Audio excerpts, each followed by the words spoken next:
What if your fate, health, and even your very mind were determined before you were even born? Imagine being born into a world where your genetic future was decided not by chance or random selection, but by a centuries old obsession, an obsession to preserve a family's purity by ensuring their bloodline remained untouched by the outside world. This wasn't the fate of an isolated few, but the calculated reality for some of history's most powerful and influential families, particularly among European and royal dynasties. These families didn't just pass down wealth or titles, they passed down something far more dangerous: genetic risk. For generations, royalty around the world engaged in a chilling trade, sacrificing the very well-being of their children and grandchildren for the sake of political power. In their determination to maintain an untainted bloodline, they perpetuated a pattern of intermarriage so tightly bound that the genetic consequences were often devastating. These marriages, where cousins, uncles, nieces, and even siblings were wed to one another, were not driven by love, but by the desire to secure alliances, maintain power, and preserve the dominance of the family name. But at what cost? The result of this deeply entrenched practice was catastrophic for the mental and physical health of many royal families. Bodies grew weak and fragile, minds shattered under the weight of inbreeding's silent toll, and family trees became so twisted that they seemed almost unrecognizable. These royals were not just victims of their lineage, they were the living symbols of the human cost of dynastic obsession, a cost that extended far beyond the confines of their palaces and kingdoms.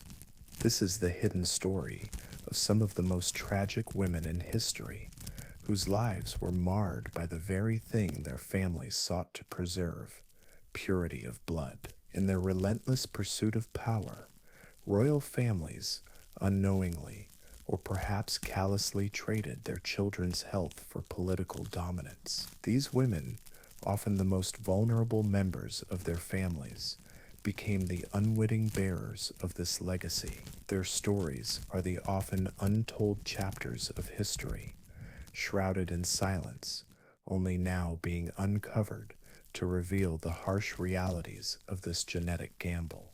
The practice of inbreeding, especially in royal families, was not a random event. It was in fact a deliberate strategy that spanned generations. In the grand halls of palaces and the chambers of monarchs, decisions about marriage were seldom about love or compatibility.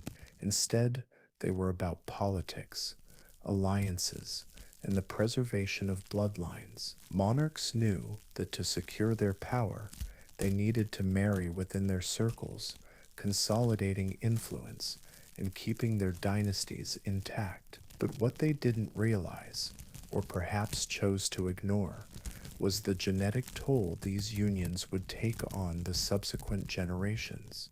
The most extreme examples of this practice can be found in the European royal families, where cousin marriages were considered politically necessary, and marriages to more distant relatives were often preferred to avoid the risk of scandal. The idea was that the more closely related the spouses were, the more solidified their dynastic claim would be. Power, after all, was often tied to family and lineage, and nothing was more crucial than maintaining a pure family tree. These decisions, however, often came with consequences that were invisible at first, but devastating over time. While the political consequences of intermarriage were well understood, the genetic consequences were far more insidious. The human body, though resilient, has its limits. With each generation of inbreeding, the gene pool becomes smaller, reducing genetic diversity and increasing the risk of passing on harmful recessive genes. In families where intermarriage was common, genetic disorders and physical disabilities became more prevalent. One of the most common effects of inbreeding was the weakening of the immune system, making individuals more susceptible to diseases and infections. Many royal families were plagued by hereditary conditions, such as hemophilia, where the blood's ability to clot is impaired, or various forms of mental illness. The compounded impact of these conditions, coupled with the physical fragility brought on by years of genetic compression, resulted in a dramatic decline in health. But perhaps the most heart-wrenching aspect of this genetic collapse was the toll it took on mental health. The constant intermarriage of close relatives had profound effects on the brain, leading to disorders such as schizophrenia, depression, and intellectual disabilities. In some cases, these conditions went undiagnosed or were covered up for political reasons, leaving entire generations of royal families to live with their struggles in silence. History is replete with tragic tales of women whose lives were defined by the curse of their family's obsession with blood purity. These women, often the pawns in their family's political games, paid the heaviest price for their ancestors' choices. They were the product of marriages that should never have taken place, and as a result, their lives were often marked by illness, tragedy, and untimely death. Take, for example, the case of Isabella II of Spain. Born in 1830, Isabella's health was compromised from the very beginning, as she was the product of an uncle-niece marriage, a union that raised immediate concerns. Though she went on to become queen, her reign was overshadowed by the genetic legacy of her bloodline. She bore 11 children, but only 5 survived past infancy. Many historians believe that her husband fathered none of these children, casting a shadow of uncertainty over the legitimacy of her offspring. Her story is one of a woman trapped by the very thing her family sought to preserve, power through blood purity. Then there is Marie Louise of Austria, whose life was defined by a similarly tragic legacy of inbreeding. Born into a family that regularly practiced cousin marriages, Marie Louise married Napoleon Bonaparte at the age of 18. Though her marriage was politically strategic, the genetic toll on her body and mind was evident. Of her 12 children, only 7 survived into adulthood, and she lived with the lasting effects of her family's inbreeding practices for the rest of her life. These stories are not confined to the distant past, however. Even today, the legacy of inbreeding persists in some isolated communities, where the genetic consequences of family isolation are still being felt. Lorraine Whitaker, a woman from a remote American town, became infamous for her family's extreme inbreeding practices. Featured in a well-known documentary, Lorraine's family became a case study in the devastating effects of unchecked genetic isolation. Her story is a haunting reminder that the perils of inbreeding are not just historical anomalies, but real and ongoing dangers. As the centuries passed, the consequences of royal inbreeding became more difficult to ignore. In some cases, entire dynasties collapsed under the weight of genetic disorders and physical decay. The Spanish Habsburgs, for example, were notorious for their practice of cousin marriages, leading to a series of monarchs who were plagued by mental and physical illnesses. Charles II of Spain, perhaps the most famous example, was the product of generations of inbreeding. He suffered from a range of debilitating conditions, including physical deformities, intellectual disabilities, and infertility. His reign marked the end of the Spanish Habsburg dynasty, a testament to the catastrophic consequences of dynastic obsession. The same pattern can be seen in other royal families, where inbreeding not only resulted in the decline of individual health, but also contributed to the eventual fall of entire monarchies. As the effects of inbreeding became more evident, royal families were forced to confront the reality of their choices, but by then, the damage had been done. The tragic truth behind the practice of royal inbreeding is that it was a gamble, one that too often resulted in loss. In their attempt to preserve their power, royalty unknowingly or deliberately subjected their children and grandchildren to the ravages of genetic diseases and disorders. What was seen as a way to secure political alliances and preserve family lines turned out to be a biological disaster. Today, as we reflect on these stories, we are reminded that the pursuit of power often comes at an unimaginable cost. The lives of these women, whose genetic fates were sealed before birth, serve as a cautionary tale. They were not just the products of their families' political ambitions. They were victims of a system that valued bloodlines over the well-being of its own children. Their stories reveal the hidden price of power, the devastating consequences of a relentless pursuit of purity at the expense of human life and dignity. These women, whose names were often buried by history, deserve to be remembered not just as royal figures, but as symbols of the invisible toll that dynastic obsession took on the very people it was meant to protect.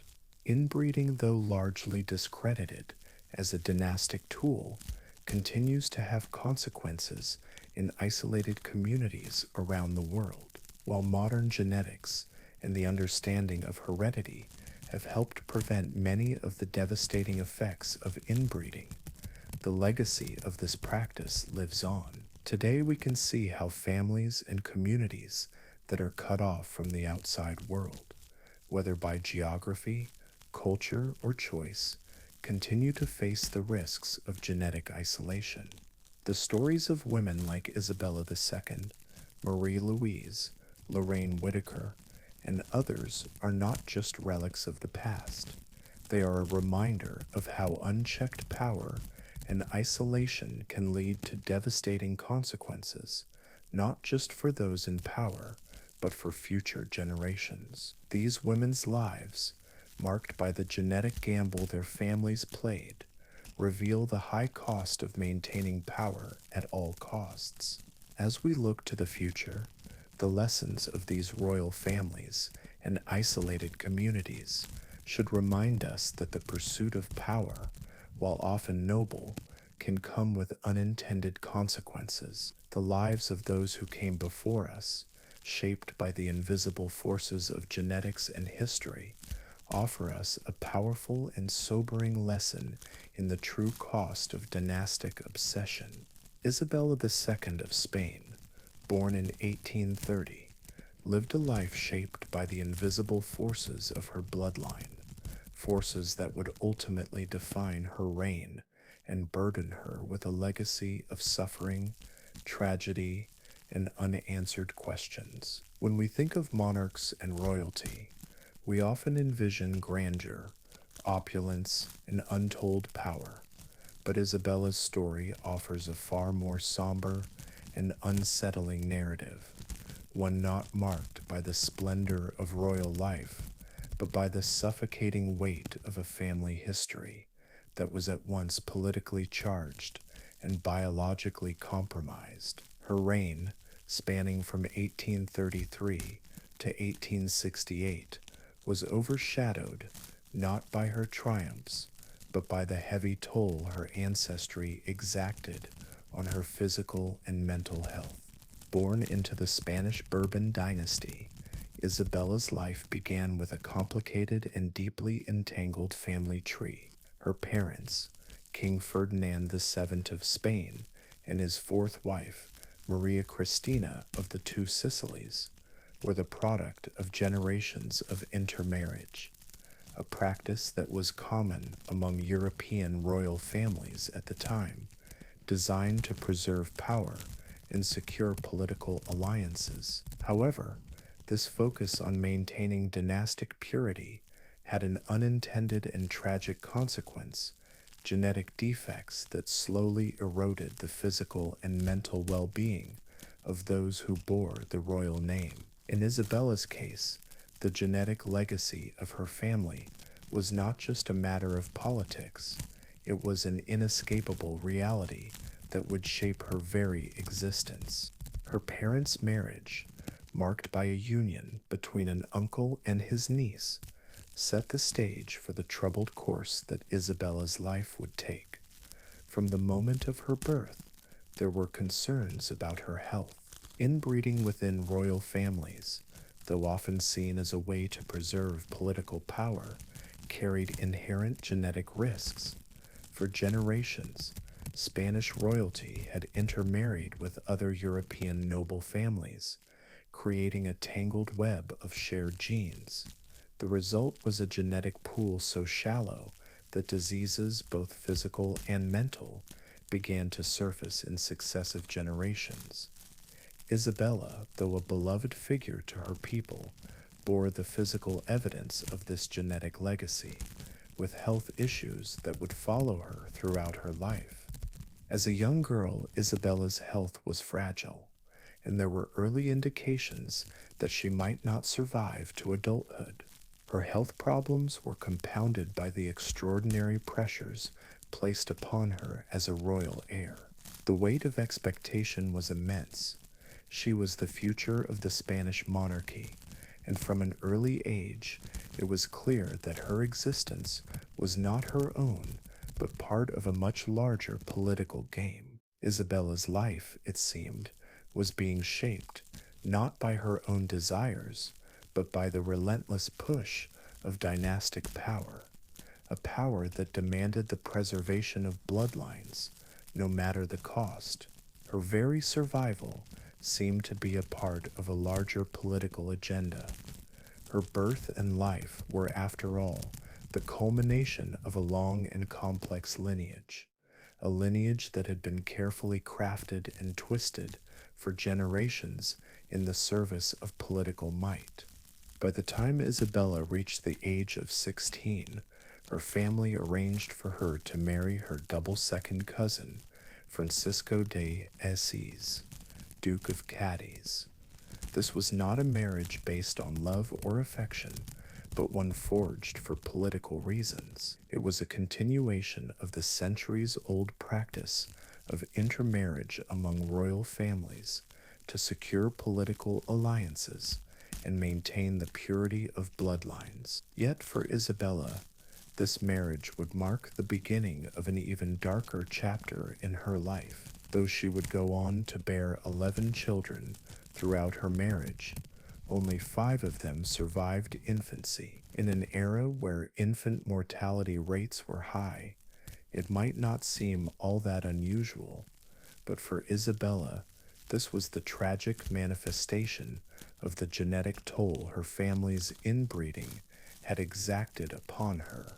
What makes Isabella's story even more haunting is the theory that many historians believe her husband, Francisco de Assis, may not have been the father of any of her surviving children. This claim is rooted in speculation about the state of Isabella's marriage. While the official narrative presented the union as one of political convenience, it is well known that Isabella and Francisco's relationship was strained, and there were numerous reports of infidelity on both sides. As the years passed, rumors circulated about the legitimacy of Isabella's children, with many suggesting that her husband was not the biological father of the surviving heirs. Whether these claims are true or not remains a matter of historical debate, but the fact that Isabella's marriage was marked by such secrecy and scandal only adds to the sense of tragedy that permeates her life. Isabella's personal life was not the only aspect of her reign to be defined by these genetic and political forces. As queen, she was often seen as a symbol of the Spanish monarchy, but her reign was also marred by political instability, rebellion, and challenges to her authority, while her father, King Ferdinand V, had been a figure of absolute power. Isabella's rule was complicated by the Carlist Wars, a series of civil wars in Spain that were sparked by a dispute over the throne. Her legitimacy as monarch was questioned by many, and she faced constant opposition from those who sought to undermine her authority.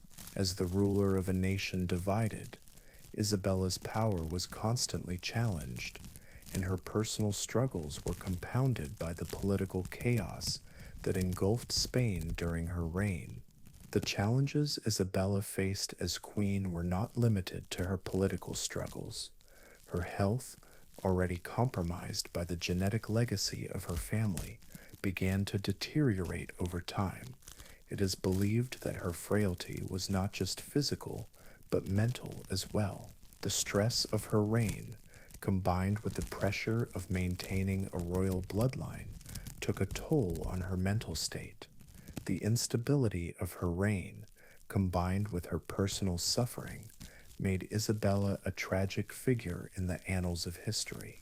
While she may have been a queen in title, her reign was a series of struggles against political forces, against her own body, and perhaps most profoundly, against the legacy of her family's obsession with blood purity. The tragic tale of Isabella II of Spain is not just one of political failure or personal hardship. It is a sobering reminder of the dangers of inbreeding and the human cost of dynastic obsession. Her story is emblematic of the ways in which power, politics, and genetics intersect, sometimes with catastrophic results. Isabella, like many royal women before and after her, was not the architect of her own fate. She was born into a world where the pursuit of power, through the preservation of bloodlines and the forging of strategic marriages, came at a heavy personal cost. Isabella's life, though marked by her role as a monarch, was ultimately defined by the invisible toll of her ancestry. The inbreeding within her family, designed to secure dynastic power, had left its mark on her in ways that were both seen and unseen.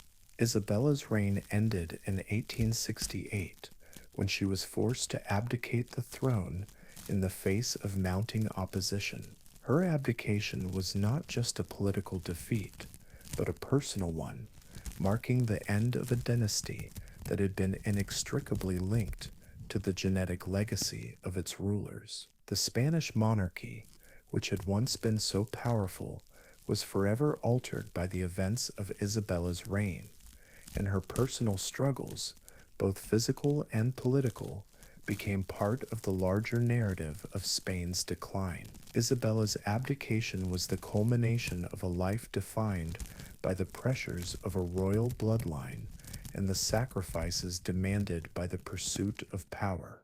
In the end, Isabella II's story is one of tragedy, not just because of her political failure, but because of the heavy burden she bore as a product of her family's obsession with maintaining a pure bloodline. Her life was a testament to the human cost of dynastic ambition, a reminder of how the pursuit of power, when combined with the hubris of inbreeding, can leave a legacy that is both physically and emotionally devastating. Isabella may have been born a queen, but in many ways, she died a victim of the very forces that had placed her on the throne. The consequences of Isabella's bloodline are still felt today, as the story of her reign and her struggles continue to fascinate historians and scholars. Her life stands as a cautionary tale, not just about the perils of royal inbreeding, but about the ways in which the quest for power can distort the very humanity of those who are caught in its grip. Isabella II of Spain may have been a monarch, but she was also a tragic figure, one whose life and legacy were shaped by forces beyond her control. It was not the splendor of the Spanish court that defined her reign, but the invisible toll of a royal bloodline that had been twisted for centuries in the name of political power. Isabella II's story, like that of many other royal figures, serves as a stark reminder of the devastating consequences of inbreeding. Her life was a series of struggles against the expectations of her family, against the demands of her people, and ultimately against the very genes that had been passed down to her through generations of royal intermarriage. The consequences of her family's obsession with maintaining a pure bloodline were felt in her health, in her relationships, and in the collapse of the dynasty she represented. Isabella II of Spain may have worn the crown, but she was ultimately a prisoner of her own bloodline, a monarch whose life was shaped not by her own choices, but by the legacy of her family's ambitions. Marie Louise of Austria, born in 1791, lived a life that serves as a tragic reminder of the devastating consequences of a family tradition that placed power above the well-being of its own members. Her story is one of political machinations, dynastic alliances, and ultimately personal sorrow shaped by a lineage that was marked by the very genetic risks that generations of inbreeding had imposed upon her. As a royal born into the Habsburg family, the practice of cousin marriages was not only commonplace but encouraged, as it was believed that such unions would preserve both the family's power and its bloodline. However, while the Habsburg dynasty succeeded in maintaining their political influence for centuries, the genetic cost of their persistent inbreeding was devastating, leaving behind a legacy that in Marie Louise's case resulted in physical and emotional suffering. Marie Louise's parents, Francis II, Holy Roman Emperor, and Maria Theresa of Naples and Sicily, were double first cousins, meaning that they shared both sets of grandparents. Such close intermarriages were not uncommon among European royalty, where the goal of preserving power often trumped concerns about genetic risks. The consequences of these tightly knit bloodlines were not immediately apparent, but as time passed, it became clear that the Habsburgs had accumulated a troubling number of genetic disorders. The family tree, once a symbol of imperial strength, had become a tangled mess of shared genes, leading to the onset of various health issues for future generations. For Marie Louise, this inbreeding would have profound consequences for both her and her offspring, with tragic implications for her legacy. From the moment of her birth, Marie Louise's life was shaped by the genetic risks associated with her family's intermarriage. While she was undoubtedly a product of an influential family, she was also the unfortunate inheritor of its genetic baggage. As a young girl, she was surrounded by family members who, while powerful in their own right, suffered from the devastating effects of inbreeding. Some of her relatives exhibited physical disabilities, mental health struggles, and other ailments, all of which were linked to the deeply rooted genetic issues within the family. The Habsburgs had long been infamous for the genetic disorders that plagued them, and as Marie Louise matured, it became clear that she too was vulnerable to these inherited problems. When Marie Louise reached the age of 18, she was married to Napoleon Bonaparte, the French emperor, in a politically strategic move designed to strengthen the ties between France and Austria. This marriage was part of Napoleon's grand plan to solidify his empire, and for Marie Louise, it was a moment of political obligation rather than personal choice. While her family and the court celebrated the union, Marie Louise's personal feelings about the marriage are less well documented, but it is clear that like many women of her time, Her fate was largely determined by political necessity. She was, in essence, a pawn in a grand political game, traded from one powerful family to another in an effort to secure a male heir and ensure the continued stability of both the Habsburg and Bonaparte dynasties. Yet, while history remembers Marie Louise for her marriage to Napoleon, her personal tragedy lay far beyond the walls of the court. Marie Louise's life, as the wife of Napoleon Bonaparte, was marked by both privilege and suffering. She lived in the shadow of Napoleon's towering ambition, a man who sought not only to control Europe, but to cement his legacy as one of history's greatest rulers. For Marie Louise, the pressure to bear a male heir to the throne was immense. In her case, the genetic problems that had plagued her family would soon begin to manifest in tragic ways. Though she bore 12 children, only 7 survived to adulthood, a staggering loss that speaks to the genetic toll of her family's inbreeding.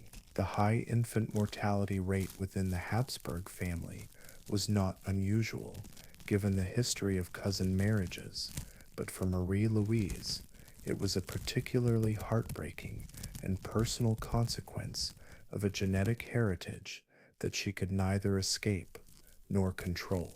The question of whether her children's survival was influenced by the genetic issues within her family is not one that can be definitively answered. However, given the history of inbreeding in the Habsburg dynasty, it is likely that many of her children were affected by the genetic disorders that had been passed down through generations of royal marriages. The survival of only half of her offspring serves as a testament to the devastating effects of inbreeding, not just on her health, but on the health of the future of her family. In an era where infant mortality was common, her experience was not isolated, yet it was a personal tragedy that illustrated the often unseen cost of dynastic power.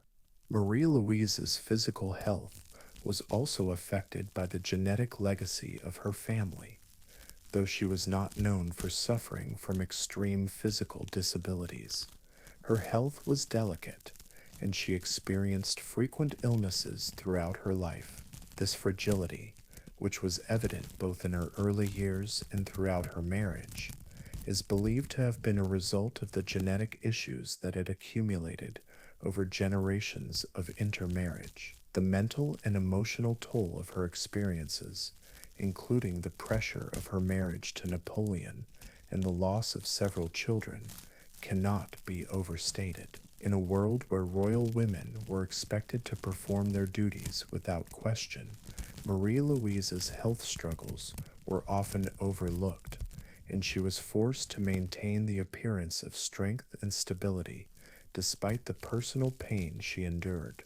Despite the personal cost of her marriage, Marie Louise did manage to produce an heir, a son named Napoleon II, who became known as the King of Rome. His birth was seen as a victory for both the Bonaparte and Habsburg families, but his survival was precarious from the start. Napoleon II's health was frail, and he was often sickly throughout his childhood. He lived a short life, dying at the age of 21, a victim of the same genetic vulnerabilities that had plagued his mother's bloodline. While his short life did not have the political impact that many had hoped for, it underscored the harsh reality of the genetic risks that were passed down through the generations of intermarriage. In a sense, Napoleon II's death was a tragic final chapter in the story of Marie Louise's bloodline, a symbol of the genetic collapse that had taken place within her family. The tragedy of Marie Louise's life was compounded by the fact that despite her many sacrifices and personal suffering, she was often regarded as little more than a political tool. Her marriage to Napoleon was a calculated move designed to secure an heir, but it was also a reflection of the limited agency that royal women had in shaping their own destinies. Marie Louise, like many women of her time, had no choice but to submit to the political ambitions of those around her. She was expected to provide heirs and secure political alliances, and while she did both, her personal happiness and well-being were secondary considerations. She was a queen, a wife, and a mother, but she was also a victim of her family's legacy and the power struggles that shaped her life. In the end, the life of Marie Louise of Austria is a tragic one, defined by both political power and personal sorrow. She was caught in a web of family obligations, political alliances, and genetic inheritance that left her with little room for personal freedom. Her marriage to Napoleon Bonaparte, while politically significant, was marred by the deep personal pain of losing children, suffering from health problems, and being forced to bear the weight of her family's dynastic expectations. Her story, though often overshadowed by her association with Napoleon, is one of the most poignant examples of how the pursuit of power through bloodlines can have a devastating impact on the individuals who are caught in its grip. Marie Louise's life may have been a chapter in the larger story of European royalty, but her personal tragedy was one that was shaped by the cruel and lasting consequences of inbreeding, a legacy that ultimately led to the collapse of a once great bloodline. Her legacy is not just one of imperial marriages and dynastic alliances, but of a family's failure to recognize the dangers of inbreeding and the long-term consequences it would have on their heirs. Marie Louise's life is a testament to the high price of royal power and the cost of preserving bloodlines at the expense of human health and well-being. The Habsburg dynasty, with its repeated cousin marriages and strategic unions, paid a heavy price for its obsession with maintaining purity, and Marie Louise's life, marked by both personal sacrifice and genetic tragedy, serves as a cautionary tale about the hidden costs of such ambitions. In the end, her life was not just a product of her marriage to Napoleon, but a reflection of the genetic collapse that had been set in motion by the generations of intermarriage that preceded her.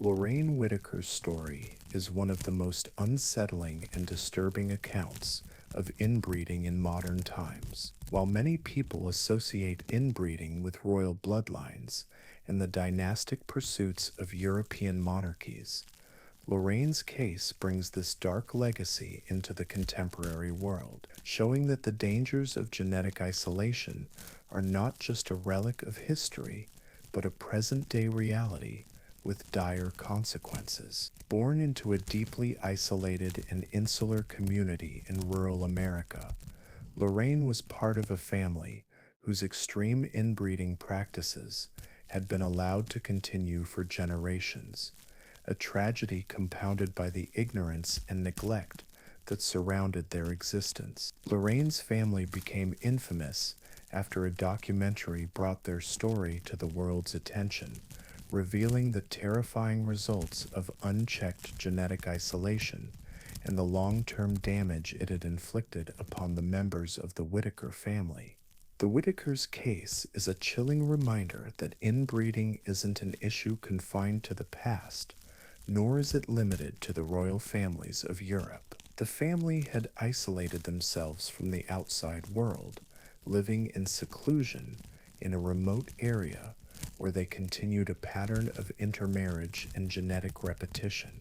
For generations, the Whitakers intermarried within their own extended family, often marrying cousins, aunts, and uncles, all without the knowledge or intervention of outsiders who might have recognized the dangers of such close unions. As a result, Lorraine was born into a family with an unusually high degree of genetic similarities among its members. This isolation combined with the continued practice of cousin marriages, meant that the genetic pool of the Whittaker family was exceedingly small, leading to the prevalence of various physical, mental, and developmental issues among its members. While the community's practices went unnoticed by the wider world for many years, the documentary ultimately exposed their plight, revealing the extent of the genetic damage that had been wrought through generations of inbreeding.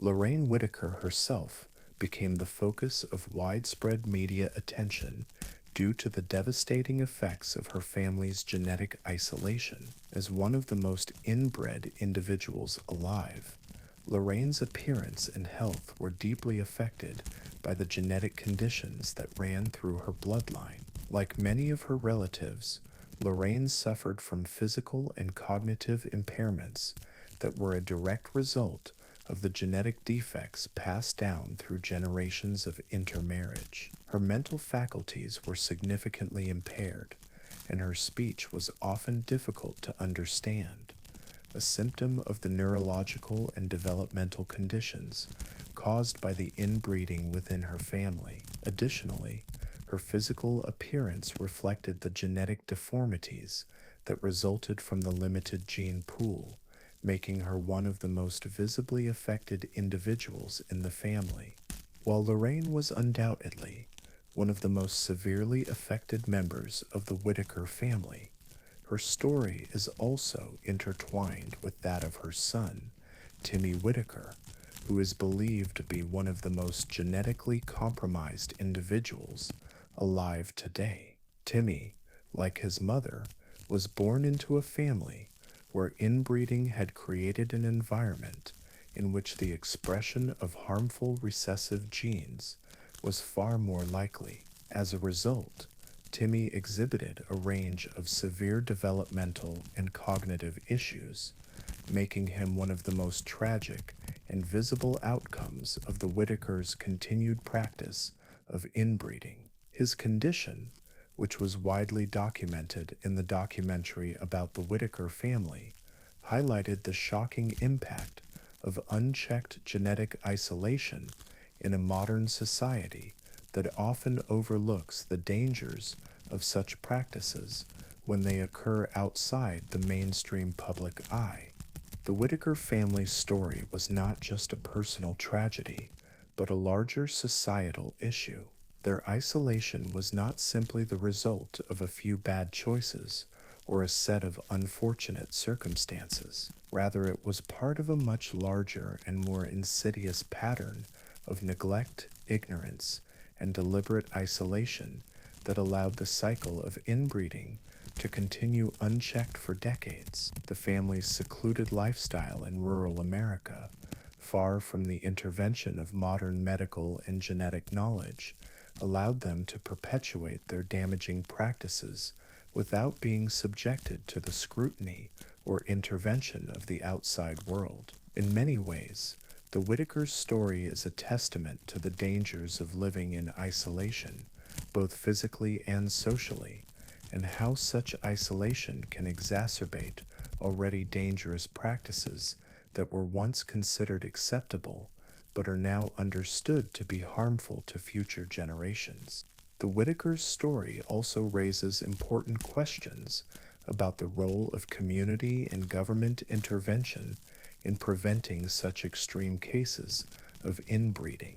While it is difficult to place blame on a specific individual or group for the tragic outcomes experienced by the Whittaker family, it is clear that their seclusion from society played a significant role in allowing their genetic isolation to continue. In some ways, the Whittakers' case could be seen as a failure of oversight and intervention, a failure to recognize the dangers of inbreeding and the potential long-term harm it could cause to future generations. The fact that the Whittaker family lived in isolation for so long without the intervention of any medical or genetic experts is a sobering reminder of how far-reaching the consequences of neglect and isolation can be, especially when they intersect with dangerous family traditions that have been passed down through generations. However, despite the tragedy of the Whitakers' situation, there is also a silver lining to be found in their story. The documentary that brought their story to the world's attention not only revealed the extent of the damage caused by inbreeding, but also helped to raise awareness of the issue of genetic isolation in isolated communities. By shining a light on the Whitaker family's plight, the documentary brought much needed attention to the dangers of inbreeding in modern society and the importance of education, medical intervention, and genetic counseling in preventing such devastating outcomes. The exposure of the Whitaker family's situation sparked a broader conversation about genetic health and the ways in which communities can work together to ensure that the mistakes of the past are not repeated in future generations. Lorraine's life and the lives of the other members of her family stand as a powerful reminder of the hidden dangers of inbreeding. Their story is a painful reflection of what can happen when genetic isolation is allowed to continue unchecked, and when family traditions are allowed to override the health and well-being of future generations. In their case, the consequences were far-reaching, affecting not just the immediate family, but also the larger community, which has been forced to confront the deep-seated problems that led to the Whitaker family's situation. The Whitaker story is not just a cautionary tale about the dangers of inbreeding, but also a reminder of the importance of breaking cycles of ignorance, isolation, and neglect in order to protect the health and well-being of future generations. In the end, Lorraine Whitaker's life is a tragic testament to the unseen costs of inbreeding and to the painful legacy of genetic isolation that can result from living in seclusion without proper oversight. Her story, along with that of her son Timmy, illustrates the heartbreaking consequences that can arise when family traditions and genetic health are allowed to collide without any recognition of the risks involved. The Whitakers' case may be extreme, but it is far from isolated in its lessons. Their story is a reminder that while inbreeding may be a practice of the past, its effects can still be felt today, often in the most tragic and heartbreaking of ways. Maria the Fine of Portugal, born in 1734, became an emblematic figure of the devastating impact inbreeding had on European royalty in the 18th century.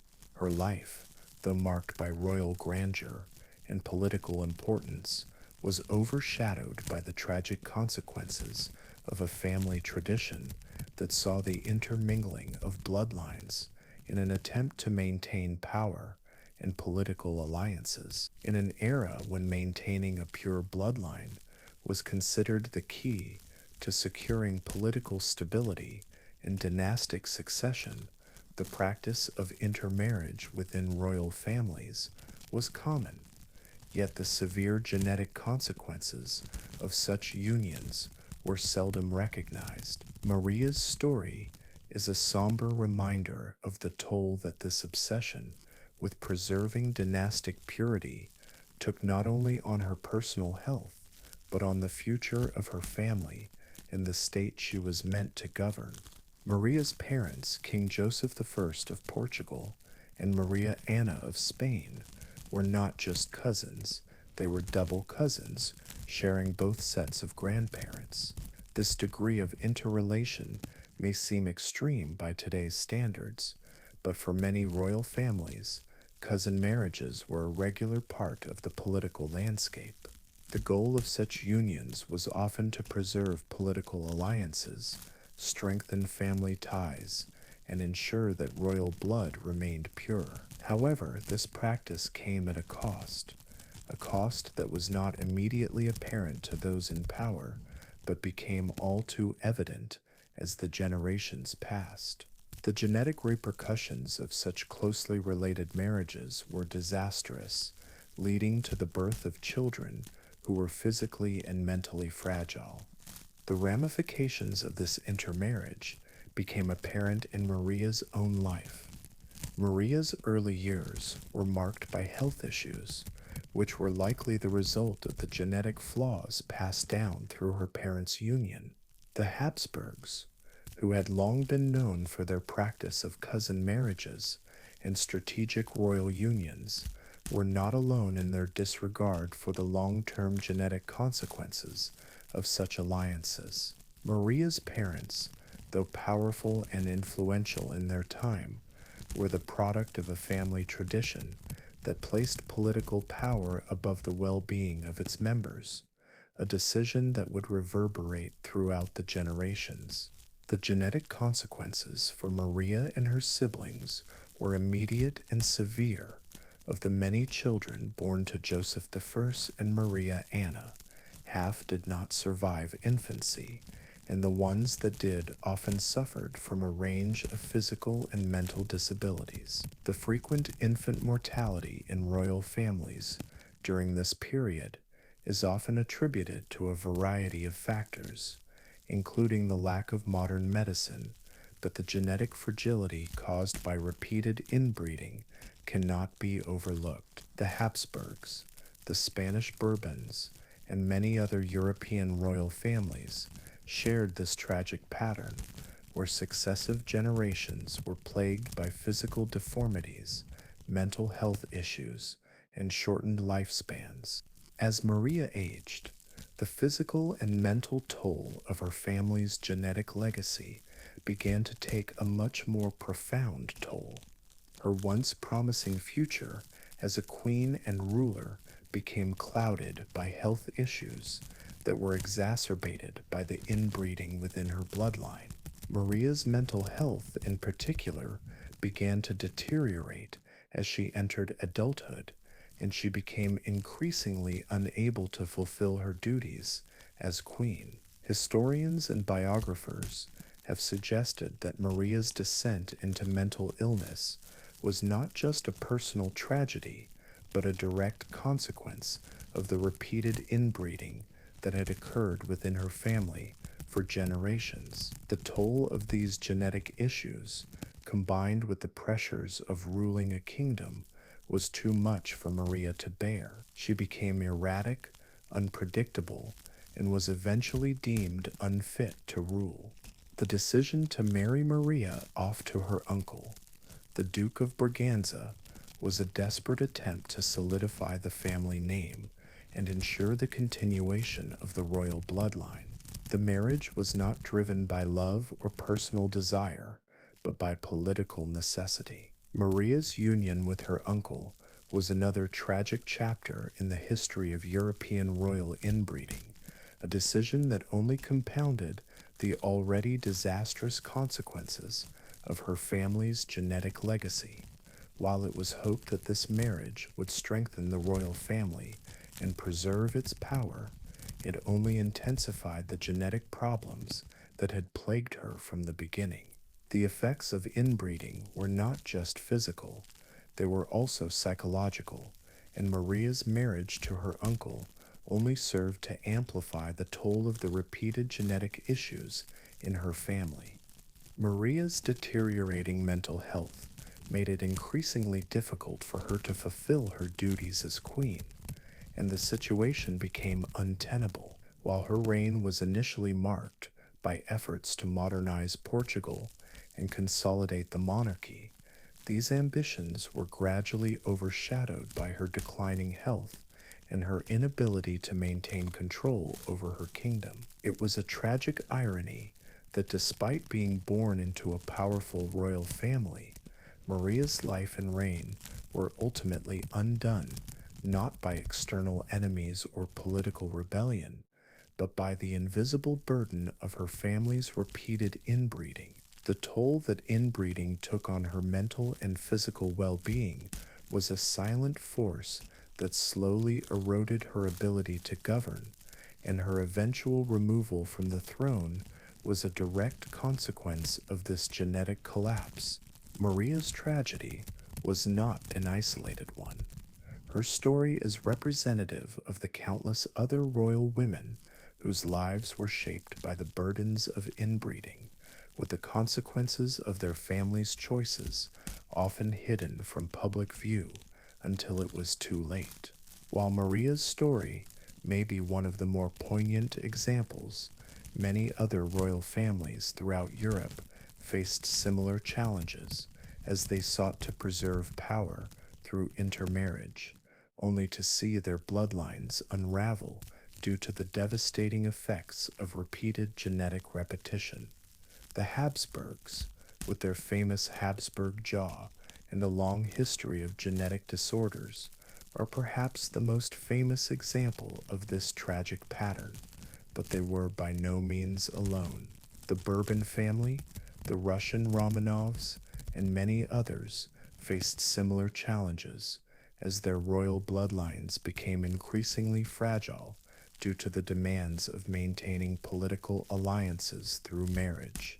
The story of Maria the Fine of Portugal is a stark reminder of the dangers of inbreeding and the far-reaching consequences it can have on individuals, families, and nations. In the quest for power and political stability, royal families often failed to recognize the long-term harm they were causing by perpetuating these close familial unions. The physical and mental toll of inbreeding was invisible at first, masked by the grandeur of royal life and the pomp of state occasions. But as generations passed, the true consequences became evident. Maria's decline in health and her eventual removal from the throne was a direct result of the genetic flaws passed down through generations of intermarriage within her family. Her story is a tragic reflection of how the pursuit of political power, when coupled with a disregard for the dangers of genetic repetition, can lead to the collapse of a family line, not by external forces, but by the very blood that once held it together. Maria's personal tragedy was compounded by the fact that her family, in its attempt to preserve power, ultimately destroyed the very thing it sought to protect: its legacy. The Habsburgs, the Bourbons, and the other royal families of Europe sought to maintain dynastic strength through intermarriage, but in the end, they unwittingly sacrificed their heirs on the altar of political ambition. Maria's life, marked by health issues, mental decline, and an early removal from power, serves as a somber reminder that the pursuit of political purity and power can come at a devastating cost. In the case of Maria the Fine of Portugal, that cost was not just the loss of a queen, but the slow unraveling of a royal bloodline that had once been among the most powerful in Europe. Her story is a reflection of the dark side of royal dynasticism, where the pursuit of power and legacy can blind those in power to the human cost of maintaining a family line. Maria's eventual removal from the throne was not a political defeat caused by rebellion or war, but a biological defeat, a consequence of the genetic toll of repeated inbreeding. Her life and reign are a tragic reminder that sometimes the greatest threat to a royal family's power is not an external enemy, but the invisible burden of its own bloodline. In the end, Maria the Fine of Portugal's story is one of loss and tragedy, a story of a royal bloodline torn apart by the very practices that were meant to preserve it.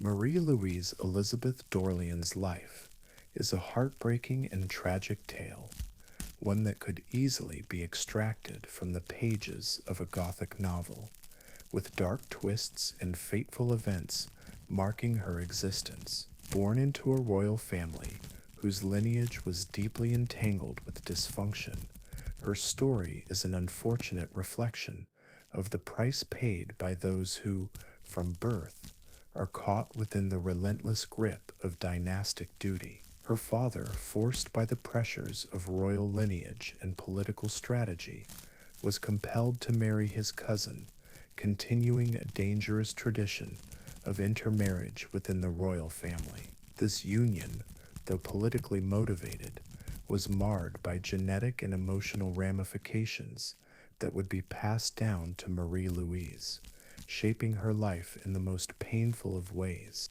Marie Louise's early years, instead of being filled with the joy and promise one might expect for a princess, were characterized by isolation, suffering, and a sense of unease. Her family's dysfunction was not an anomaly in the context of European royal history, where marriage among close relatives was often seen as a means to preserve power, wealth, and political alliances. But what seemed to many as a safeguard to ensure the continuity of power became a poisonous cycle of genetic deterioration. Her father's forced union with his cousin marked the beginning of an intergenerational chain of consequences that Marie Louise would inherit. As a child, Marie Louise experienced firsthand the growing toll of her family's genetic decisions. Her early life was overshadowed by the constant pressures of royal expectation and the difficulties of being raised in an environment where emotional neglect and the shadow of inbreeding were deeply ingrained in the family's way of life. While other children of royal birth were often showered with attention and affection, Marie Louise's existence felt more like a duty than a privilege. The weight of this unspoken duty fell heavily on her small shoulders, and it became apparent that her physical and mental well-being were suffering as a result.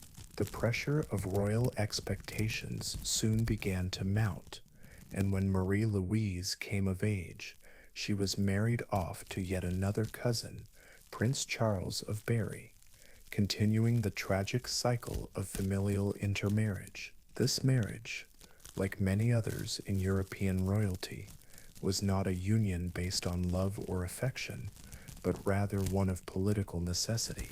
The arrangement was made with the intention of securing the family's name and ensuring the continuity of the bloodline. However, this dynastic arrangement had devastating consequences for Marie Louise. Soon after her marriage, Marie Louise bore 3 children, all of whom tragically died in infancy. The loss of these children, each one taken before their first birthday, was a cruel reminder of the genetic fragility that had been passed down through her family's repeated intermarriages. The deaths of her children plunged Marie Louise into a deep state of grief. The agony of losing not 1 but 3 infants in such a short time shattered her emotional well-being. While the royal courts might have expected her to maintain a sense of composure and grace, the reality of her personal life was one of overwhelming sorrow. The emotional toll of her losses, coupled with the weight of her royal duty, drove Marie Louise into a place of profound despair. As the grief continued to eat away at her, she found solace in alcohol, turning to it as a means of coping with the unrelenting pain that defined her existence. By the age of 14, a child who should have been at the start of a promising future, she was already dependent on alcohol, seeking numbness and relief from the emotional and physical pain that consumed her. The use of alcohol, while offering temporary escape from the crushing weight of her circumstances, only exacerbated her suffering. The emotional numbness she sought through drink ultimately led to a vicious cycle of addiction, further isolating her from those around her and reinforcing her sense of hopelessness. Her addiction became another shackle in a life already burdened by familial expectations and the sorrow of losing her children. In a world where appearances were paramount, especially for someone of royal blood, Marie Louise's decline into alcoholism was a devastating blow to her reputation. She became known not only for her family's tragic history, but for her own personal struggles, which only deepened as time went on.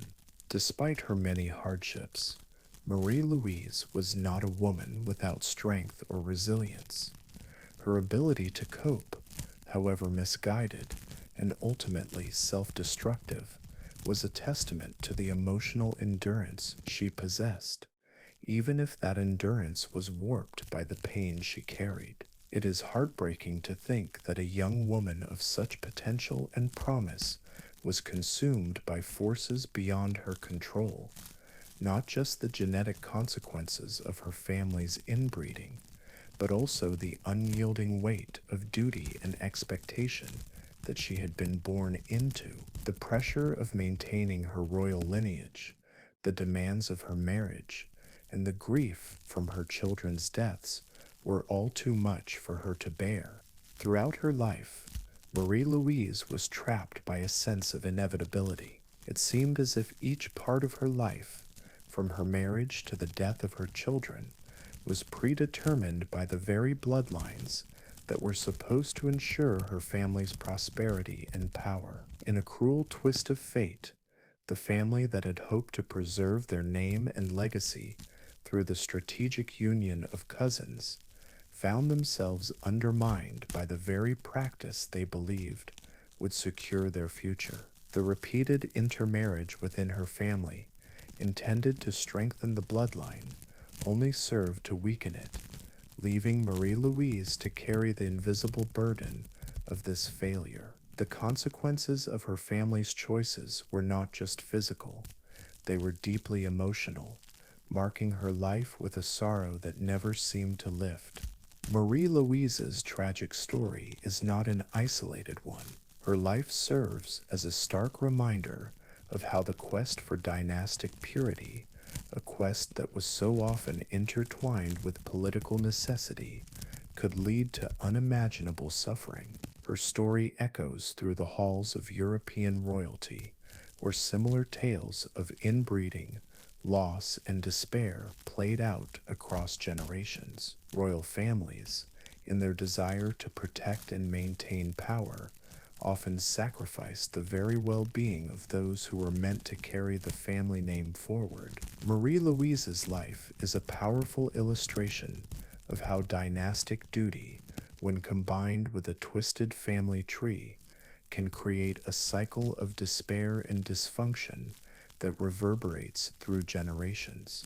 The suffering she endured was not just a personal tragedy, but a reflection of the larger consequences of inbreeding in royal families. It is easy to imagine how a young woman born into such a family might struggle to reconcile the expectations of her royal blood with the reality of her own emotional and physical pain. In the end, her story became one of survival, but not without cost. Marie Louise Elizabeth Dorland lived a life marked by sorrow, and while she may have been a symbol of the destructive power of dynastic duty, she was also a victim of it. Her story, while tragic, is a poignant reminder of the ways in which royal families often paid the price for their pursuit of power and legacy, not in the form of political defeat or rebellion, but in the deep, unseen suffering of those they were meant to protect. Marie Louise's life is a cautionary tale about the high cost of royal power and the hidden costs of inbreeding. Her story does not have a fairy tale ending, but it serves as an important reminder of the human toll exacted by the relentless pursuit of dynastic purity. It's easy to romanticize the lives of royals, to view them through the lens of history as symbols of power and majesty. But the life of Marie Louise Elizabeth Dorland paints a different picture, one of isolation, grief, addiction, and a constant struggle for peace. In the end, her life, like that of so many others, shows that the pursuit of dynastic purity often comes at a far greater cost than anyone can imagine. Princess Alexia of Greece, born in 1965, is a figure whose story brings the ancient practices of royal inbreeding into the modern era. As the daughter of Queen Anne Marie of Denmark and King Constantine II of Greece, she was born into one of the last great royal unions between a reigning king and a princess. However, what makes Alexia's birth particularly notable is not just her royal status, but the bloodlines that bound her parents together. While their marriage was undoubtedly a product of political alliances and royal tradition, it was also, like many royal unions before it, deeply entwined with the complex and often controversial practice of inbreeding. The union of Queen Anne Marie and King Constantine was not merely a strategic political alliance, it was also the result of two families that had intermarried over generations, leading to a genetic entanglement that had repercussions not just for their own marriage, but for their children, including Alexia. Alexia's parents, Queen Anne Marie and King Constantine II, were not just second cousins, a relationship already seen as controversial by modern standards, but also third cousins. Their family trees were not simple, linear lines.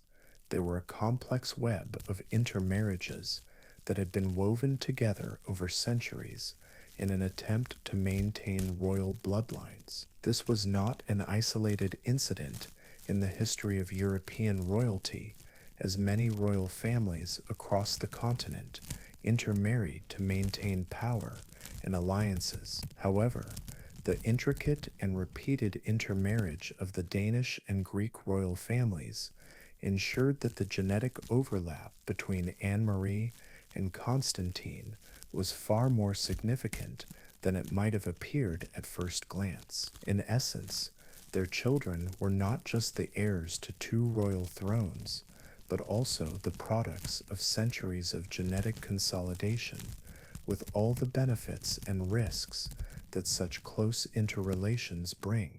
The history of royal marriages, particularly in Europe, is deeply intertwined with the preservation of royal bloodlines. Over the centuries, monarchies often married within their own families to consolidate power and ensure that royal blood would remain pure. This practice of cousin marriages was seen as a way of fortifying political alliances and securing the future of the monarchy. The unfortunate reality, however, is that this practice also came with significant genetic risks, which were often overlooked in favor of preserving political stability and consolidating power. For Princess Alexia, and for many members of European royalty, these ancient traditions created a complex and often dangerous genetic inheritance. The fact that her parents were second cousins, and additionally third cousins, meant that their genetic material was far more similar than would be typical for a normal marriage. This raised the possibility of genetic issues being passed down to their children, a reality that many royal families faced in the pursuit of dynastic continuity. In the case of Princess Alexia, the legacy of these intermarriages was far more than just a matter of royal history or political alliances. It was something that could have a tangible effect on her own life and health, as well as that of her siblings.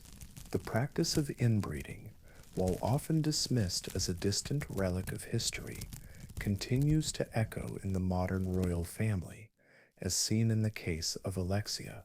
Much like the marriage of Queen Elizabeth II and Prince Philip of the United Kingdom, which also raised questions about the genetic consequences of their shared family background, the union between Anne Marie and Constantine reflects the persistent nature of royal traditions. These unions, while based on political and familial considerations, carry with them the long-term risks of genetic complications that have historically plagued royal families. One of the more concerning aspects of inbreeding within royal families is the genetic homogeneity that can result from repeated cousin marriages. When close relatives marry, the likelihood of genetic disorders increases as the risk of inheriting harmful recessive genes is heightened. This can lead to a number of health issues, ranging from physical deformities to cognitive impairments. In royal families, where marriage within the family was common, these issues were often overlooked or downplayed in favor of securing political advantages. For Princess Alexia, the potential risks associated with her parentage were not just a theoretical concern, they were part of a long-standing tradition that had been repeated for generations in an attempt to secure royal power. While there is no definitive evidence to suggest that Princess Alexia suffered from any specific genetic disorders as a result of her parents' marriage, the potential risks of such close intermarriage cannot be ignored. Her family, much like others in European royal circles, was under constant scrutiny, both for their political decisions and their family choices. The pressure to maintain power, preserve royal bloodlines, and adhere to tradition led many royal families to prioritize dynastic concerns over the health and well-being of their children. Princess Alexia's story is a reminder that the seemingly glamorous world of royalty is often built on the sacrifices and sometimes unseen consequences of these ancient traditions. In modern times, the consequences of such intermarriage have become more visible, as scientific advancements in genetics have allowed us to better understand the risks of inbreeding. The knowledge of genetic diseases, inherited conditions, and the potential for complications in offspring has led to greater awareness of the dangers of marrying close relatives. However, even today, royal families continue to grapple with the legacy of inbreeding. Princess Alexia's family, while far removed from the medieval and early modern dynasties that practiced marriage within the family to maintain political power, still represents the modern reflection of this ancient tradition. Her parents' union, while rooted in political necessity, is also emblematic of how the pressures of royalty have long been tied to the concept of preserving bloodlines, often at the cost of genetic health. While Alexia herself has not publicly faced any major genetic health issues, her life and the lives of her siblings cannot escape the broader context of the royal family's legacy. The ongoing practice of intermarriage in royal circles continues to raise questions about the future of these dynasties. Royal families, despite modern advances in medicine and genetics, continue to deal with the repercussions of centuries of inbreeding. Princess Alexia's life, like that of her cousins and other royal figures, is shaped by this complex inheritance, and the very fact that she is a product of two families that have intermarried for generations is a testament to the deep-rooted tradition of inbreeding in royalty. The consequences of such inbreeding extend beyond just the health of individual members of the royal family. The impact on the wider royal institution, both historically and in the present day, is significant. As royal families attempt to preserve their lineage and power, they also risk perpetuating a cycle of genetic issues that can undermine the very stability they seek to maintain. The union of Princess Alexia's parents, much like the marriage of Queen Elizabeth II and Prince Philip, is a modern example of how royal families have continued to navigate the complex balance between tradition, power, and the potential genetic risks that accompany these decisions. Despite the challenges posed by these genetic risks, Princess Alexia's life has not been one of tragedy. She has led a relatively quiet life, away from the intense public scrutiny that often accompanies royal figures. However, her story is still an important one, as it reflects the ways in which royal families continue to grapple with the legacy of inbreeding and the genetic consequences that have been passed down through generations. Princess Alexia, like so many other royal figures, is a reminder that the pursuit of power through the preservation of bloodlines often comes at a significant cost. The modern reflection of ancient royal traditions in her family's marriage serves as a cautionary tale, one that demonstrates how the choices made by earlier generations continue to shape the lives of those who come after them.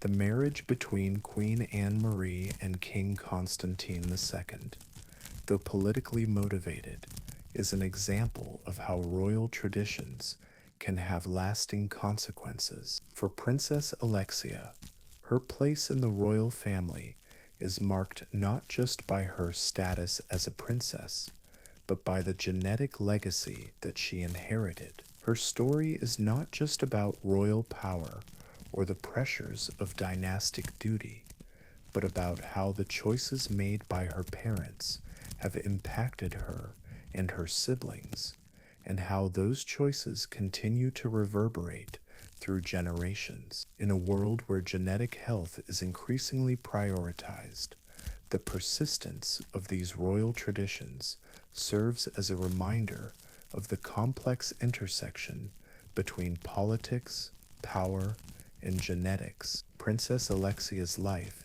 is a reflection of how modern royal families are still bound by the same forces that have shaped dynastic marriages for centuries, and how the consequences of those choices continue to impact their futures. Maria Antonia of Austria, born in 1776, was the product of a complex and inescapable legacy of royal inbreeding that had persisted for generations within the Habsburg family. Her life and bloodline represent one of the most extreme examples of dynastic obsession in European history. Unlike many other royal figures whose stories are colored by grandeur, intrigue, and political alliances, Maria Antonia's life was shaped by the invisible and often unseen consequences of her family's dedication to preserving political power at any cost. Her ancestry, a dense and complicated web of repeated cousin marriages, intertwined bloodlines, and familial ties, became not just a political tool, but a trap that ultimately ensnared her and shaped her existence in ways that would be felt across generations. The Habsburg dynasty, like many other royal families, placed great importance on the preservation of bloodlines. This obsession with maintaining pure blood was not merely a matter of tradition, it was a matter of survival. Royal families, especially those in Europe, were frequently embroiled in political rivalries and power struggles. By intermarrying with other royal houses, they hoped to secure alliances, strengthen their position, and protect their claims to the throne. Over time, however, this practice of cousin marriages and even closer intermarriages began to have disastrous consequences.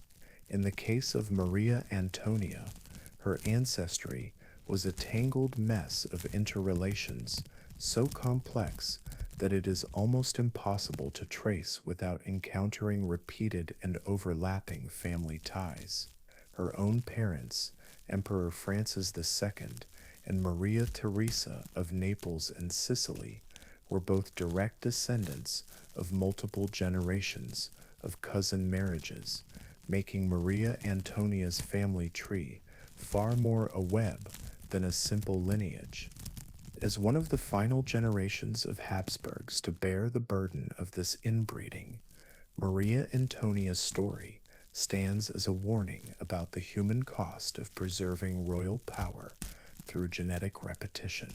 Her life, though marked by some of the traditional aspects of royal life, including her marriage to Louis XVI of France, was fundamentally shaped by the genetic and psychological toll of her family's repeated cousin marriages. The Habsburgs' insistence on maintaining a bloodline untainted by outsiders had meant that their marriages were not solely about love or even political power, but about preserving the purity of the family name, no matter the cost to the individual members of that family. Maria Antonia, as a product of this obsession, bore the consequences of this intense focus on blood purity in ways that were both personal and deeply tragic. Maria Antonia's family was infamous for the long-running tradition of inbreeding, and her case was among the most extreme examples of the dangers of this practice. Her grandfather, Emperor Charles VI, was a major proponent of maintaining the Habsburg line through strategic marriages. His reign was marked by his determination to secure the family's future, and he arranged several high-profile marriages within the royal family, consolidating power through these close familial unions. While this may have seemed like a sensible political strategy at the time, the long-term effects of these marriages were less than ideal. The children born from these unions were often physically and mentally frail, plagued by a range of health problems, from cognitive impairments to physical deformities. The most famous of these was Maria Antonia's uncle, Charles II of Spain, who is often cited as one of the most genetically compromised monarchs in history. His reign was marked by a series of debilitating illnesses, and his death was the result of the genetic issues that had been passed down through successive generations of intermarriage within the Habsburg family. Despite this well-known genetic downfall, the Habsburgs continued their tradition of cousin marriages, and Maria Antonia's birth was the inevitable result of this persistent dynastic obsession. Her family, despite the visible consequences of inbreeding in previous generations, continued to believe in the importance of preserving royal bloodlines. This belief, which was shared by many European monarchies at the time, meant that the idea of marrying outside the family was seen as a threat to both the family's power and the sanctity of their blood. Maria Antonia's marriage to Louis XVI of France was thus not just a political move to cement an alliance between Austria and France, but also a continuation of this dynastic tradition. Despite the disastrous results of these repeated cousin marriages, Maria Antonia's family, like many others before them, remained fixated on the idea that royal bloodlines could only be preserved through the continued intermarriage of close relatives. However, the genetic consequences of these intermarriages were hard to ignore. Maria Antonia herself was known to suffer from frequent health problems throughout her life. She was frequently described as fragile, both physically and emotionally, and this fragility was most likely a result of the genetic flaws passed down through her family's continued inbreeding. Maria Antonia's physical appearance, too, reflected the toll of these repeated marriages within her family. Her Habsburg ancestors were often described as having a distinctive jawline, which became a symbol of their genetic legacy. This Habsburg jaw was an unmistakable feature that marked the family's descent into genetic decline. Though Maria Antonia herself did not exhibit this physical trait in the same exaggerated form as her ancestors, the underlying genetic issues remained.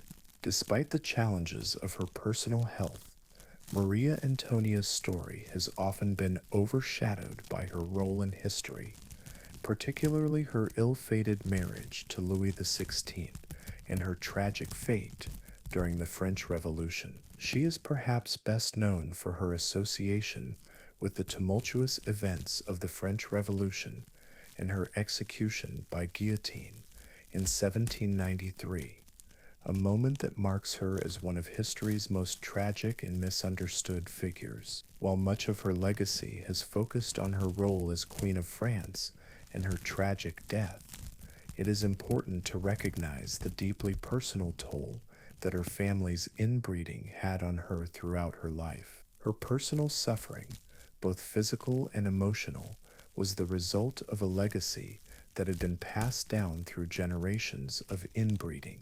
The idea of royal bloodlines was so deeply ingrained in the Habsburg family that it overshadowed all other considerations. Maria Antonia's life, much like that of many other royals before her, was shaped by the powerful forces of duty and tradition. The pressure to maintain the family line, to marry within the family to preserve power, was a heavy burden to bear, especially when it came at the expense of individual well-being. Maria Antonia's life was not just one of political marriages and royal duties, but one in which she was continually subject to the consequences of her family's obsessive desire to maintain control of their bloodline at all costs. What makes Maria Antonia's life particularly poignant is that she was a victim of these royal traditions, and yet she had little control over her fate. Her marriage to Louis XVI, like those of many other royal women, was determined by her family's desire to secure political alliances rather than any personal affection or choice. Her destiny, both as a princess and a queen, was dictated by the intricate and dangerous web of family politics and genetic manipulation that had been woven long before her birth. Even her tragic death, which would have been the ultimate consequence of political forces beyond her control, can be traced back to the same dynastic obsession that shaped her life from the moment she was born. Maria Antonia's story is a powerful reminder of how the pursuit of dynastic purity and power can have devastating consequences. The Habsburg dynasty's obsession with maintaining royal bloodlines through intermarriage led to a long history of genetic decline, culminating in the tragic fate of Maria Antonia. Her life, marked by physical frailty and emotional suffering, was a direct result of the family's unyielding commitment to preserving their bloodline, regardless of the cost. While Maria Antonia's legacy is often seen through the lens of her political marriage to Louis XVI and her eventual execution, it is essential to remember that the toll of her family's inbreeding was a silent, invisible force that shaped her existence from the very beginning. In the end, Maria Antonia of Austria stands as a symbol of the dangers of maintaining power at any cost. Her story is not just one of political tragedy, but also one of personal suffering and sacrifice. Her family's obsessive focus on bloodlines and political power, coupled with their refusal to acknowledge the genetic risks of repeated intermarriage, resulted in a legacy of decline that would ultimately claim the lives of many of the Habsburgs, including Maria Antonia herself. Her life, marked by sorrow, suffering, and the weight of dynastic duty, serves as a powerful reminder of the high price of royal ambition and the dangers of placing power above the health and well-being of those who bear its burden. Stepping back into the distant past, we come to a haunting and tragic chapter from the history of ancient Egypt, one that is as unsettling as it is revealing about the consequences of dynastic obsession and the relentless pursuit of royal purity. The story of Tutankhamun, the boy king, is often romanticized as one of ancient Egypt's greatest mysteries, but the truth of his lineage is a dark reminder of the dangers of inbreeding within royal families. Born into the most powerful dynasty of the time, Tutankhamun's life was predetermined by the very bloodlines that had been carefully and tightly controlled over generations. His parents, his father Akhenaten, and his mother, who is widely believed to be his sister, married within their family to maintain the purity of the royal bloodline. This practice, while common among royal families in various cultures, proved to be particularly devastating in ancient Egypt. The practice of sibling marriage, intended to preserve dynastic power, came at a horrific genetic cost, and the consequences would haunt Tutankhamun and his descendants for generations to come. Tutankhamun's story begins with the reign of his father, Akhenaten, a pharaoh whose religious reforms dramatically changed the landscape of ancient Egyptian society. Akhenaten's creation of a monotheistic religion centered around the sun god. Akhenaten was one of the most controversial and significant aspects of his reign. However, his reforms did not just impact Egypt's spiritual and political life. They also had a profound impact on his family's genetics. Akhenaten's marriage to his sister, Nefertiti, was part of a long-standing tradition within the royal family to maintain power and control by marrying within their own bloodline. This was not uncommon in Egyptian royalty, where sibling marriages were used to consolidate power and ensure that the throne would pass only to those who were considered to be of pure royal descent. The practice was seen as a way of maintaining the divine and sacred nature of the pharaoh's lineage, with the idea that the bloodline should remain untainted by foreign influence. In this way, the purity of the bloodline was tied directly to the legitimacy and power of the monarchy. But as history has shown, this fixation on preserving royal purity ultimately led to devastating consequences. By the time Tutankhamun was born, the royal family's bloodline had been severely compressed, and the genetic toll of repeated sibling marriages had already begun to manifest. Tutankhamun's parents, both the products of this inbreeding, had unknowingly passed on their genetic flaws to their son. Tutankhamun's health, already fragile due to the inherited consequences of his family's tightly intermarried bloodline, became a tragic symbol of the hidden cost of dynastic purity. Tutankhamun ascended to the throne at a young age, likely due to the untimely death of his older siblings, who may have succumbed to the genetic complications of inbreeding. His reign was brief, and much of his life was spent in relative obscurity, overshadowed by the political and religious turmoil brought about by his father's radical religious reforms. Tutankhamun's youth and vulnerability left him susceptible to the fragility of his bloodline, and by the time he died at around the age of 18, his physical condition had already begun to show the damage that had been done by generations of intermarriage within the royal family. The consequences of Tutankhamun's genetic inheritance were apparent in the deformities and health issues that plagued him throughout his life. Modern scientific studies of his mummified remains have revealed that he suffered from a variety of serious health problems. Tutankhamun's skeletal remains show evidence of multiple fractures, which may have been caused by a combination of accidents and his fragile bone structure. He also suffered from a cleft palate and a clubbed foot, both of which are known to be genetic conditions. These physical deformities, though not uncommon in cases of severe inbreeding, were a direct result of the inbreeding that had become entrenched in the royal family's practices. Furthermore, Tutankhamun's mummified remains show signs of a degenerative disease, likely caused by the genetic mutations that had accumulated through generations of sibling marriages.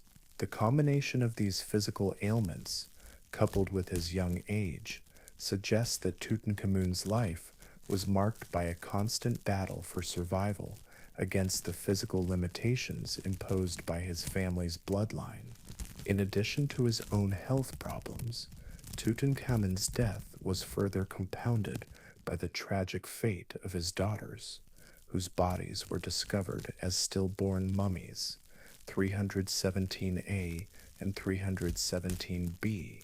These infants, whose preserved bodies were uncovered in the Valley of the Kings, serve as a stark reminder of the genetic consequences of Tutankhamun's parentage. The stillbirths of Tutankhamun's daughters were likely the result of the intense inbreeding that had been practiced within the royal family. These babies, whose bodies have been preserved for millennia, carry the genetic scars of their parents' obsession with dynastic purity. Their tragic deaths serve as a powerful symbol of the cost of maintaining the royal bloodline, and their preserved bodies, now encased in the stillness of history, stand as silent witnesses to the damaging effects of inbreeding. The stillborn mummies, 317A and 317B, are a poignant and haunting image of the toll that inbreeding took on the royal family. Their preservation in the dry sands of Egypt ensures that their tragic fates will never be forgotten, and their bodies continue to serve as a reminder of the dangers of prioritizing dynastic purity over the well-being of future generations. Their deaths, so early in life, were a direct result of the genetic vulnerabilities inherited from their royal parents, and their existence highlights the devastating effects that such tightly controlled family lines can have on the health of those born into them. The tragic deaths of Tutankhamun's daughters are part of a larger pattern of suffering that marked the lives of many members of Egypt's royal family, where the obsession with preserving power and bloodline purity ultimately led to genetic collapse and the untimely deaths of countless royal heirs. The story of Tutankhamun's bloodline is not just a tale of one king's tragic fate, but a cautionary tale about the dangers of dynastic obsession and the genetic consequences of inbreeding. It is a story that transcends time, offering a window into the destructive effects of maintaining power at any cost. While Tutankhamun himself remains one of the most famous pharaohs in history, his legacy is marred by the very genetic flaws that were passed down to him through generations of royal intermarriage. His life, though brief and fraught with challenges, serves as a testament to the hidden costs of the royal obsession with blood purity. Even the most powerful rulers in history, such as the pharaohs of Egypt, were not immune to the dangers of inbreeding.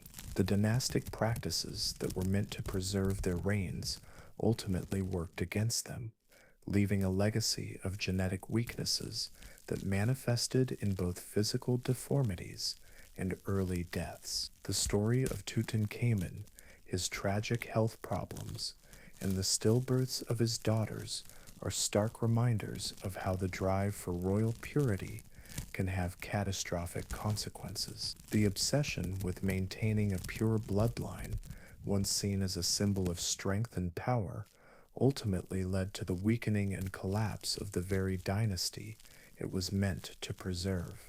As we look back at the history of ancient Egypt, the story of Tutankhamun's bloodline is not just a tragedy of one individual or one family, but a reminder of the broader implications of dynastic obsession. The legacy of Egypt's royal family is shaped not just by the great achievements of its rulers, but by the silent toll of inbreeding, which claimed the health and lives of many of its members. Tutankhamun's story, along with the deaths of his daughters, continues to resonate as a warning about the costs of power and purity, a reminder that no dynasty, no matter how mighty, can escape the cruel toll of inbreeding.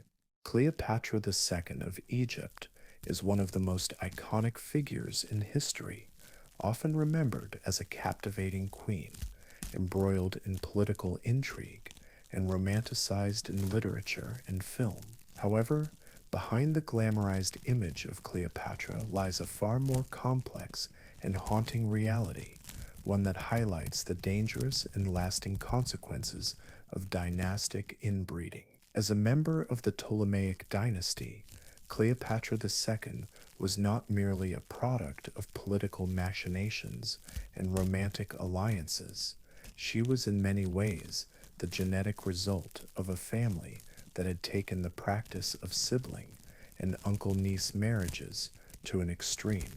The Ptolemies, originally of Greek Macedonian origin, were fixated on the idea of maintaining their royal bloodline, which led them to embrace inbreeding as a tool to preserve their power and keep their reign uncontested. Cleopatra II's very existence was a testament to the sacrifices made in the name of dynastic ambition, a ruler whose family's pursuit of political supremacy came at an undeniable cost to her physical and mental well-being.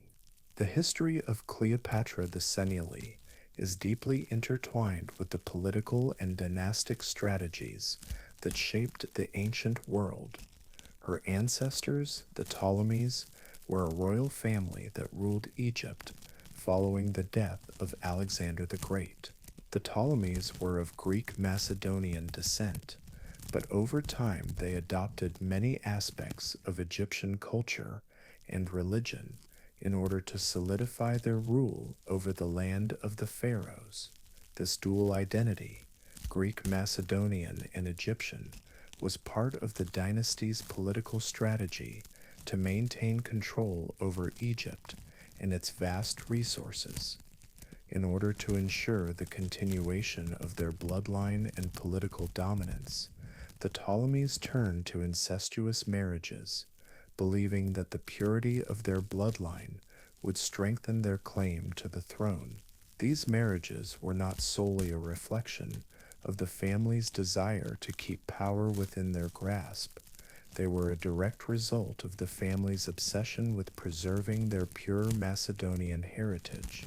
Cleopatra the Sextus was born into this tradition of inbreeding, which had already caused immense damage to the royal family's genetic health over the generations. Her parents, Ptolemy VI Philometor and his sister Cleopatra VI, were not just cousins, but full siblings, thus continuing a long-standing tradition of marriages within the immediate family. This pattern was common among the Ptolemies, whose genetic pool had been steadily shrinking due to the repeated practice of marrying within the family. Cleopatra II's grandparents, also siblings, had set the stage for a dynasty that was both politically powerful and genetically compromised. As a result, Cleopatra II's biological heritage was a product of multiple generations of intermarriage, with the genetic risks of such unions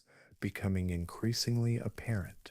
The consequences of this sustained inbreeding were not immediately apparent, but as time went on, the toll on the health of the Ptolemaic dynasty became clear. The physical and mental well-being of Cleopatra II, like many of her ancestors, was likely affected by the genetic consequences of repeated cousin and sibling marriages. While there is limited direct evidence regarding Cleopatra II's health, it is clear from the historical record that the Ptolemies, as a family, suffered from a number of genetic disorders. Some members of the royal family were known to exhibit physical deformities, and others experienced mental instability. These genetic issues, likely a result of the family's insistence on preserving the bloodline through inbreeding, left an indelible mark on the Ptolemaic dynasty and ultimately contributed to its decline. Cleopatra, hosts a member of this deeply intertwined family, bore the weight of this genetic legacy. In her case, The pursuit of dynastic purity came at a personal cost. The focus on maintaining a pure bloodline often superseded the well-being of the individual. This focus on blood purity and family power left Cleopatra the Scum in a position where her entire existence was determined not by her own desires or personal agency, but by the political and genetic machinations of her ancestors. From an early age, she was thrust into the complicated and often brutal world of royal politics, where family ties were more important than personal relationships or emotional well-being. As the daughter of Ptolemy VI and his sister, Cleopatra the Stir, she was caught in a web of family obligations, and her marriage to her brother, Ptolemy VIII, was a direct result of the dynastic expectations placed upon her. The marriage between Cleopatra II and her brother was not an unusual one within the context of the Ptolemaic dynasty. It was a common practice for royal families to marry close relatives in order to consolidate power, maintain bloodlines, and ensure that royal heirs were securely in place. In the case of Cleopatra II, this marriage was particularly significant because it represented the continuation of the family's incestuous practices and the obsession with maintaining control over Egypt. While the marriage was politically motivated, it was also a reflection of the profound genetic issues that had accumulated over the generations of intermarriage within the Ptolemaic family. The physical and psychological toll of inbreeding had already begun to show its effects, and Cleopatra II's own life would be marked by the consequences of this inherited genetic legacy. The issue of inbreeding within the Ptolemaic dynasty extended beyond Cleopatra VI's own immediate family. The dynasty, in its efforts to preserve its power, continued to marry within the family, often creating complex and overlapping family trees that were increasingly difficult to untangle. This entanglement of royal bloodlines led to a genetic collapse over time, where successive generations of inbreeding weakened the family's overall health and vitality. The Ptolemies, in their quest for power, had created a dynasty that was biologically fragile, a family where the pursuit of purity had ultimately become a destructive force. Cleopatra II's own children, born from her marriage to her brother, would also bear the genetic scars of this inbreeding, further complicating the already fragile state of the Ptolemaic dynasty. The genetic toll of inbreeding was not just a personal matter for Cleopatra II and her family, but a political one as well. The Ptolemies were keenly aware of the importance of securing their bloodline, and the constant pressure to produce heirs created a system where personal health and emotional well-being were sacrificed in favor of political stability. Cleopatra II, despite her royal status, was not exempt from the pressures of dynastic duty. She was expected to fulfill her role as queen, not only as a ruler, but as a mother who would continue the family line. Yet, the consequences of her family's inbreeding made it increasingly difficult for Cleopatra II to fulfill these expectations. As a result, her reign was marked not just by political alliances and wars, but by the personal cost of maintaining her family's power. Despite the physical and psychological toll of her upbringing, Cleopatra II's reign was not without its successes. She played a crucial role in the governance of Egypt and was deeply involved in the political affairs of the kingdom. Her reign was marked by her involvement in the struggles between her two brothers, Ptolemy VIII and Ptolemy IX, both of whom sought control over Egypt. Cleopatra II's ability to navigate these complex political waters speaks to her strength and resilience despite the crippling effects of her family's dynastic obsession. However, the burden of maintaining the family's bloodline and political power remained with her throughout her reign. The weight of dynastic ambition was always present, shaping her actions and decisions. Cleopatra VI's legacy, much like the legacy of her ancestors, is one that is marked by both political power and genetic decline.